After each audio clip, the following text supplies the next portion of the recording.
이번 시간은 경영상식 출제 예상 문제를 풀어보도록 하겠습니다. 1번, 다음은 마이클 포터의 산업구조 분석 모델이다. 빈칸 A에 들어갈 용어는 마이클 포터가 산업구조를 설명을 할 때 5 force라는 거를 설명을 했죠. 그 설명이 공급자와 구매자의 교섭력이에요.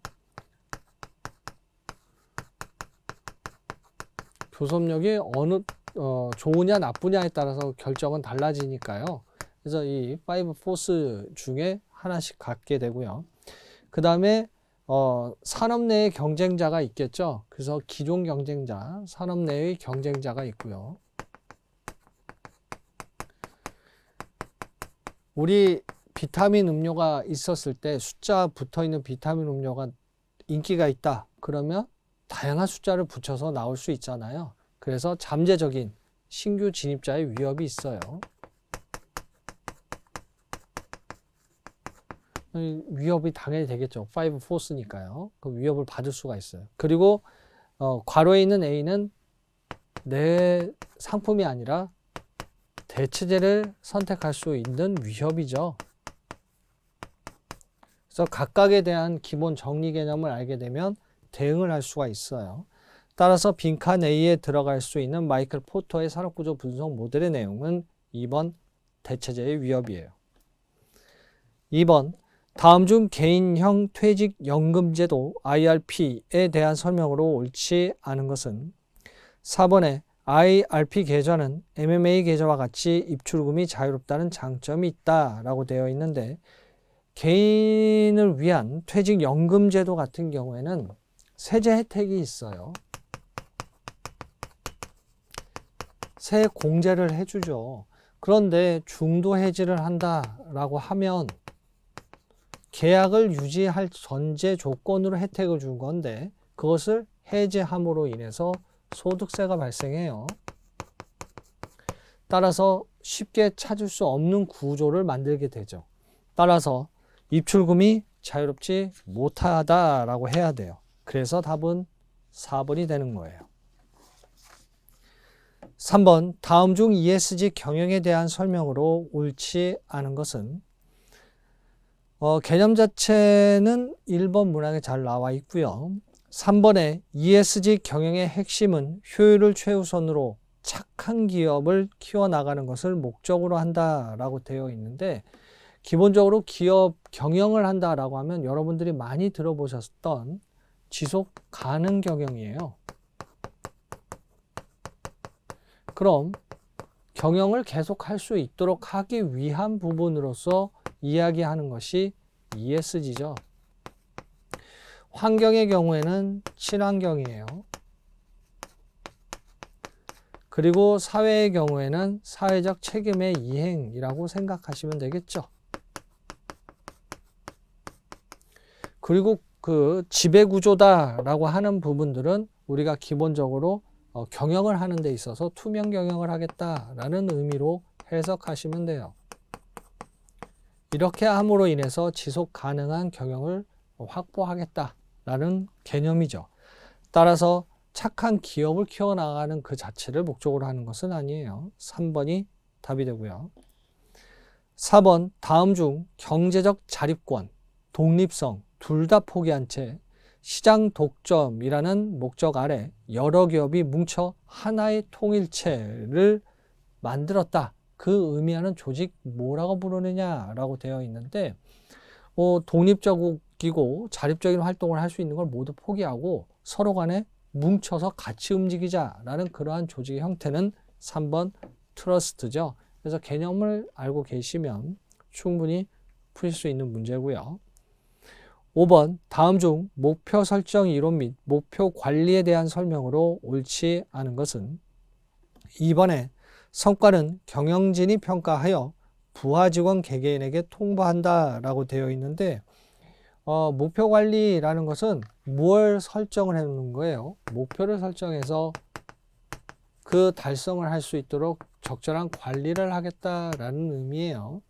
뭐 기계적으로 정해져 있는 어떤 규칙적인 활동이 있다면 컨트롤을 해서 그 규칙 활동이 지속될 수 있도록 하면 되겠지만 목표의 달성은 여러 가지 활동들이 결합이 되잖아요. 또 인사적인 부분들도 있고 그래서 관리가 이루어지게 돼요.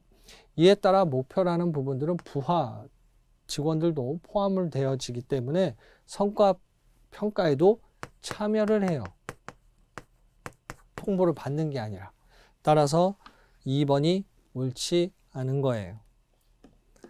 6번 다음 보기 중 가격 책정 방법에 대한 설명으로 옳은 것을 모두 고르면 B의 명성 가격이란 가격 품질 연상 관계를 이용한 가격 책정 방법이다 라고 되어 있는데 이 프레스티지 프라이싱 스트레이트지 즉 명성 가격 전략 같은 경우에는 가격이 품질을 설명해 주는 이 연상작용을 통해서 책정을 해요. 뭐 예를 들자면 여러분들이 알고 계신 뭐 명품이다, 어떤 좋은 품질의 상품이다 라는 걸 생각을 해 보시면 가격도 비싸겠지 라는 연상을 하잖아요. 그래서 그러한 것이 명성 가격이고요.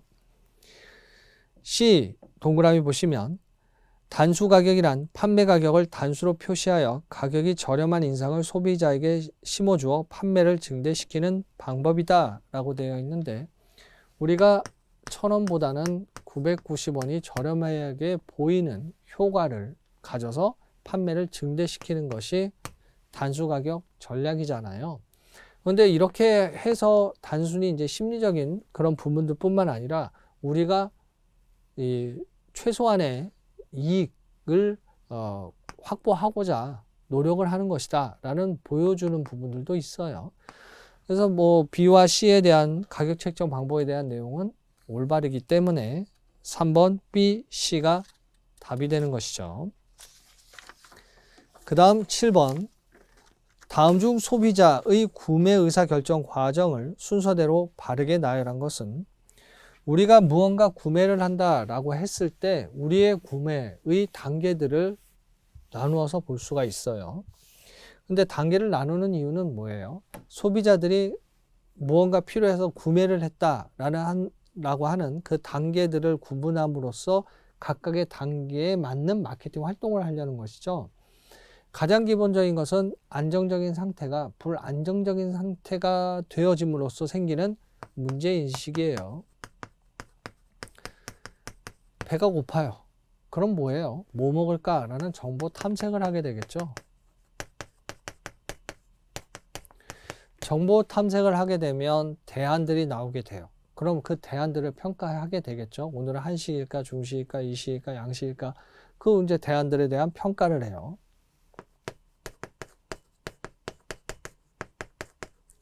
그리고 그 평가에서 아 그래 오늘은 한식이야 라는 결정을 하게 되겠죠. 그것이 구매예요.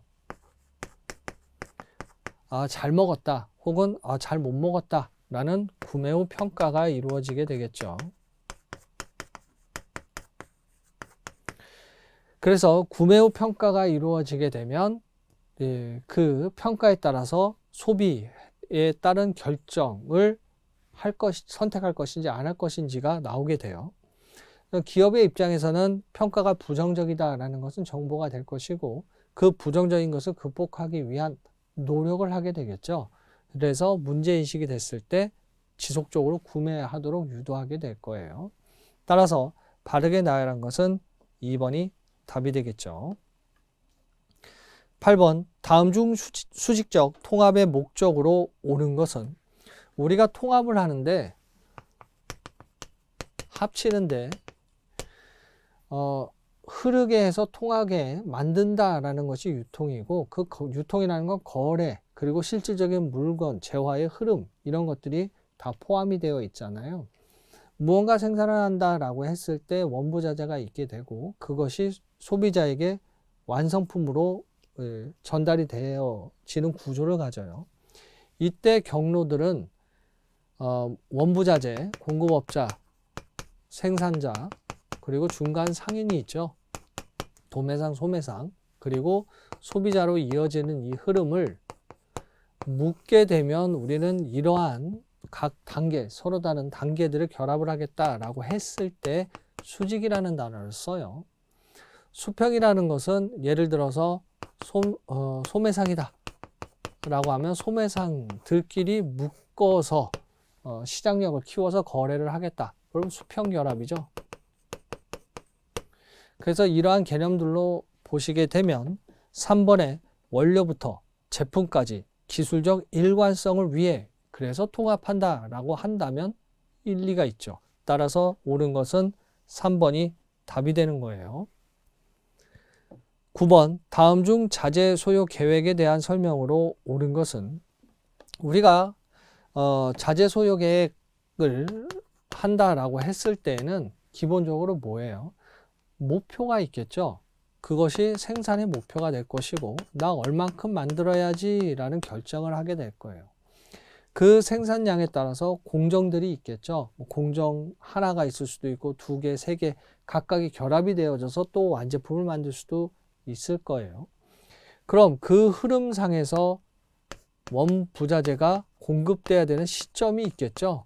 그리고 그 시점에 필요한 수량이 있어서 목표한 생산량을 만들게 될 거예요. 그게 MRP예요. 이러한 시간적인 흐름 그리고 그 흐름상에서의 필요한 그런 수량들 그에 따른 생산량이 생산되어질 수 있도록 하는 주된 일정 계획으로서 활동이 이루어지게 되겠죠. 그래서 4번에 보시면 생산 일정 계획에 완제품 생산 일정 당연히 필요하고요. 자재 필요하죠. 그 자재 명세서 필요해요. 재고가 있으면 재고 기록철 필요하고요. 그리고 이러한 정보들을 바탕으로 해서 MRP가 수립이 된다라고 볼 수 있어요. 뭐 재고가 있으면 부족분을 뭐 주문을 해서 생산을 하면 되니까요. 10번 다음 중 기업이 글로벌 전략을 수행하는 이유로 적절하지 않은 것은 글로벌 전략을 하게 되어지는 부분들은 기본적으로 해외에서 물건을 들여오거나 생산하거나 뭐 기업은 본사는 우리나라에 있지만 뭐 생산하는 거나 유통하는 거나 판매하는 것은 외국에서 이루어질 수도 있죠. 그래서 글로벌 전략이라는 것은 기업의 경영 목표에 맞추어서 이루어질 수 있어요. 선택될 수 있는데 4번에 보시면 기업 구조를 개편, 경영의 효율성을 높이고 리스크를 줄이기 위해 라고 되어 있는데 글로벌 전략을 하게 되면 항상 리스크는 존재하죠. 보이지 않는 혹은 보이는 손실 위험이 존재할 수밖에 없는데 이에 따른 선택을 할 때에는 효율만을 가지고 있는 선택을 하는 것은 아니기 때문에 경영의 효율성은 글로벌화됨으로 인해서 낮아질 수도 있을 거예요. 따라서 적절하지 않은 것은 4번이 되는 것이죠. 11번 다음 중 지식경영 시스템에 대한 설명으로 옳지 않은 것은 지식이라는 것은 기업이 경영이 되어질 때에 그 조직 구성원들의 지식들이 결합이 되어져서 상승 효과, 시너지 이펙트를 불러일으키는 것이죠. 이때의 지식 경영의 대표적인 예를 생각해 보자면 컨설팅 회사 같은 경우 뭐 나는 어느 분야의 전문가, 나는 어느 분야의 전문가 이렇게 전문가들이 나눠질 수 있죠. 그럼 결합을 했을 때 그 지식들이 합쳐졌을 때 뭐 더 나은 그런 컨설팅 결과를 가져올 수가 있을 거예요. 이러한 부분들이 지식화되어지는 것이고요.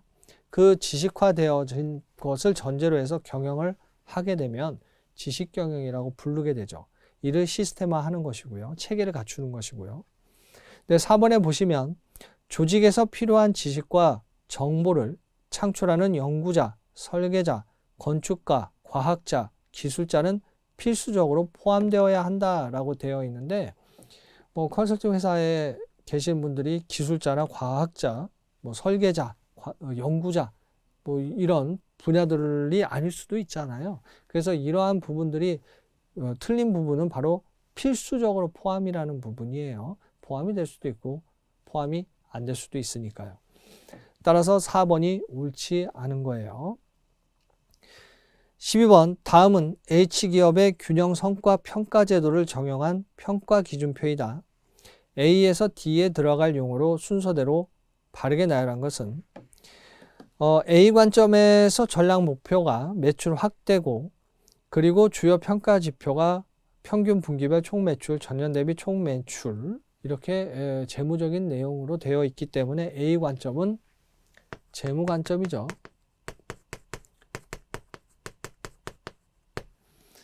그래서 균형 성과에 있어서 평가되어지는 관점 중에 하나예요. B 관점은 부담 없는 가격, 충실한 AS가 전략 목표고요. 뭐 평가 지표나 성공 요인에 보시게 되면 높은 서비스 품질, 그리고 고객 만족도 이러한 것들이 보이죠. 이에 따라서 평가를 할 때 고객 관점에서 평가가 이루어지는 거예요. 균형 성과 평가 제도는 뭐 재무 관점, 고객 관점에 따른 평가가 이루어지기 때문에 뭐 고객 관점을 선택하시면 되고요.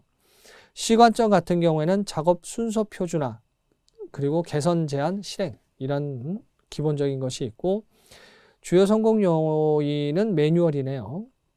그리고 이러한 매뉴얼에 따라서 이러한 업무들이 수행이 된다라고 하게 되면 당연히 뭐겠어요? 업무가 수행이 된다. 흐름에 따라 처리가 된다. 업무 프로세스 관점이 되겠죠. 그 다음에 D 관점은 경험이 부족한 사원을 교육하겠다. 일하면서 가르치면 온더잡 트레이닝 OJT고, 뭐 외부의 전문가에 의해서 교육받으면 OFJT가 될 텐데 뭐 교육할 수 있어요. 그리고 성공 요인은 실천적 교육 커리큘럼에 충실하고 사내 스터디, 뭐 평가 지표 할 수도 있겠죠. 이것은 학습을 통해 성장을 하겠다는 관점이에요. 그래서 우리가 인사 관리, 인적 자원 관리라고 하잖아요. 철, 고무, 유리가 합쳐져서 자동차를 만드는 가격이 오르듯이 마찬가지로 인적 자원의 능력을 성장시키면 기업도 발전한다는 관점이에요. 그래서 균형 성과 평가 제도의 4개의 관점이 올바르게 작성된 것은 3번이 답이 되겠네요. 13번, 다음 중 대규모 데이터베이스에서 숨겨진 패턴이나 뭐 규칙 같은 것들이 있고 관계를 발견, 의사결정 및 미래 예측에 활용할 수 있도록 데이터를 모아서 분석하는 것은 이라고 되어 있어요. 기본적으로 우리가 데이터가 저장이 되어 있는 것은 데이터베이스라고 부르죠. 우리가 물건 보관할 때 창고 보관하듯이 정보, 뭐 데이터를 보관하는 창고가 데이터베이스라고 부르죠. 그리고 이 데이터베이스는 하나일 수도 있고 여러 개일 수도 있는데 통상적으로 DB 대표적인 그림을 하나 그려요. 그리고 이 데이터베이스의 데이터들을 뭐 직원이 볼 수 있는 메뉴들로만, 그 데이터들만, 그리고 팀장이 볼 수 있는 데이터들만, 그리고 CEO가 볼 수 있는 데이터들만 작성을 해서 보여줄 수 있잖아요. 권한에 따라서. 그래서 이러한 데이터베이스 내에서 각각의 직급에 맞추어서 볼 수 있는 범위를 정해줄 수도 있어요. 이때의 의사결정을 하는 경영진들을 위해서 의사결정 시스템이 필요하겠죠. 그리고 그 의사결정을 지원할 수 있는 것이 데이터 웨어하우스고,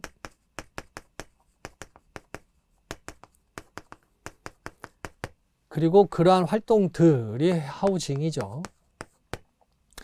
그리고 여러분들도 자주 가는 곳에 자주 이용하는 메뉴들이 있을 거예요. 뭐 사이트들 중에는. 그럼 그러한 메뉴들만 따로 뽑아서 신속하게 볼 수 있도록 하는 것이 데이터 마트예요.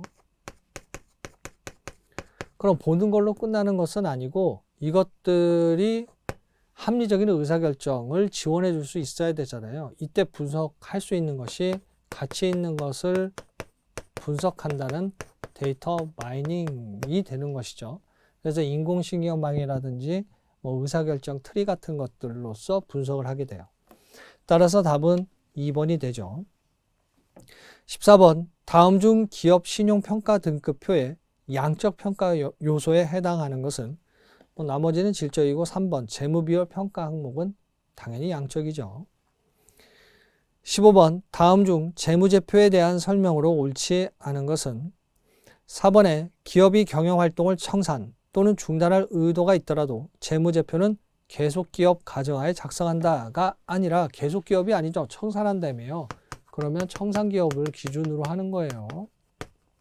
앞으로 활동하지 않겠다는 기준이죠. 그래서 재무제표도 청산을 기본적으로 하고 있기 때문에 청산 가치를 재무제표에 반영을 해요. 16번. 다음 중 포드 시스템에 대한 설명으로 옳지 않은 것은, 포드에 의해서 만들어진 체계인데 급여라는 것이 2번 차별적 성과급제가 아니에요. 그래서 따라서 이제 1급제 급여 방식의 기본 구조이기 때문에 2번이 답이 되는 것이죠. 17번. 다음 중 거래비용 이론에 대한 설명으로 옳지 않은 것은 4번에 자산의 고정성이 높을 경우, 자산의 고정성이 높다라는 것은 특정 거래에만 국한된다로 이해하시면 되겠죠. 이때 거래에 소요되는 비용이 상대적으로 감소한다라고 되어 있는데 선택의 여지가 없는 것과 선택의 여지가 있는 경우는 당연히 그 결과가 다르죠. 따라서 고정성이 높게 되면 소요되는 비용은 상대적으로 증가하는 상황이 놓여질 수 있어요.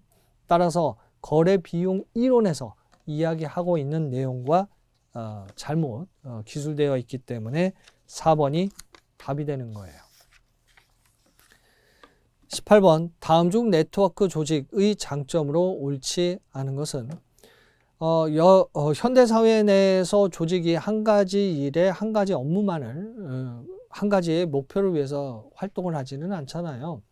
뭐 예를 들자면 어느 기획팀에 능력 있는 그런 직원분이 계실 때에 회사 내의 전체 원장을 좀 바꾸고 싶다라고 하게 되면 그 능력 있는 각 분야에서 필요한 구성인원을 만들어서 프로젝트를 진행을 하게 되겠죠. 그렇게 되면 자신의 본래의 상급자 뿐만 아니라 그 해당 조직 내의 상급자의 명령도 들을 수 있잖아요. 근데 이러한 조직이 네트워크 조직으로 확장이 되는 거예요.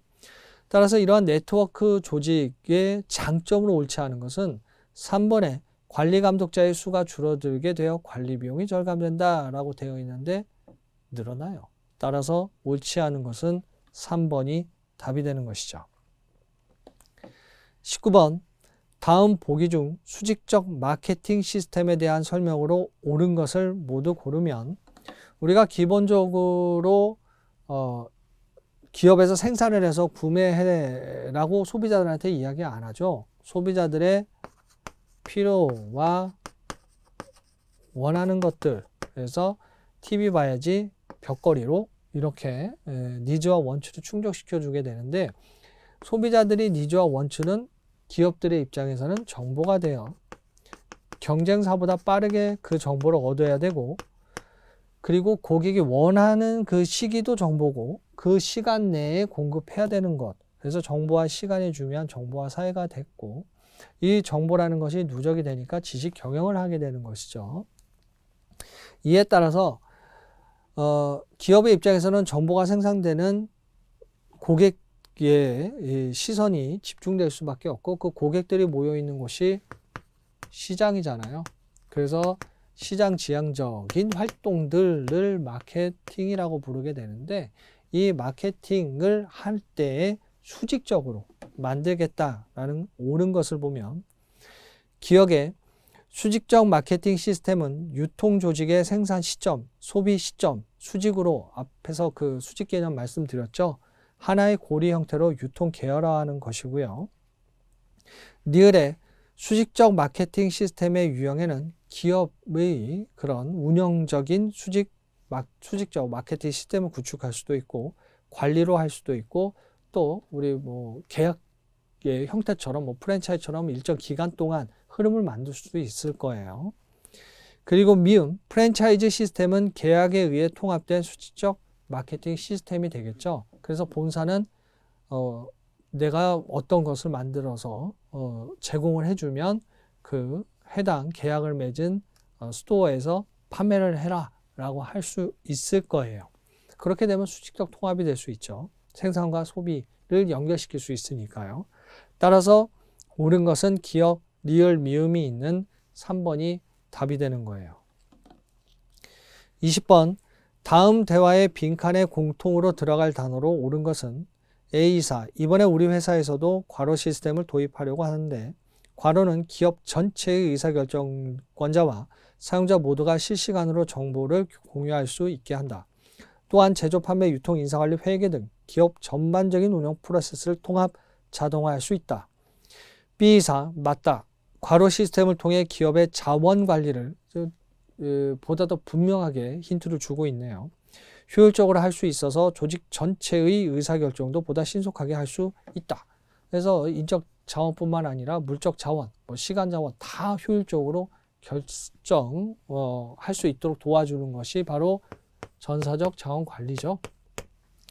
그래서 기업 내에서는 거래 처리 시스템, 운영 시스템, 관리 시스템, 그리고 의사결정 지원 시스템, 경영 시스템이 만들어지게 될 것이고요. 수많은 사원들, 그리고 적은 경영진, 그래서 삼각형의 그림을 가지게 될 텐데 기업 내에서는 각각의 시스템이 자원이 효율적으로 운영이 될 수 있도록 구축하고 커뮤니케이션을 할 수 있을 거예요. 그렇게 구축을 하면 우리는 ERP라고 부를 수가 있고요.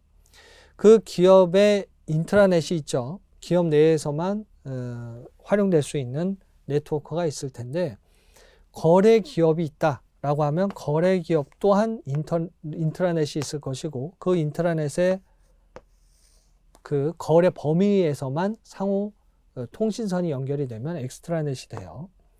그리고 이러한 흐름상에서 유통 경로에 수직적인 통합이 있게 된다면 이 통합은 서플라이 체인이 되는 것이고 관리가 되는 것이죠. 그래서 이러한 부분들에 대한 20번의 박스 내에서의 이야기하는 답은 4번 ERP, 전사적 자원관리가 되겠죠. 이렇게 해서 관련 문제를 풀어보았습니다. 복습 부탁드리고요. 강의 수강하시느라 수고 많으셨습니다.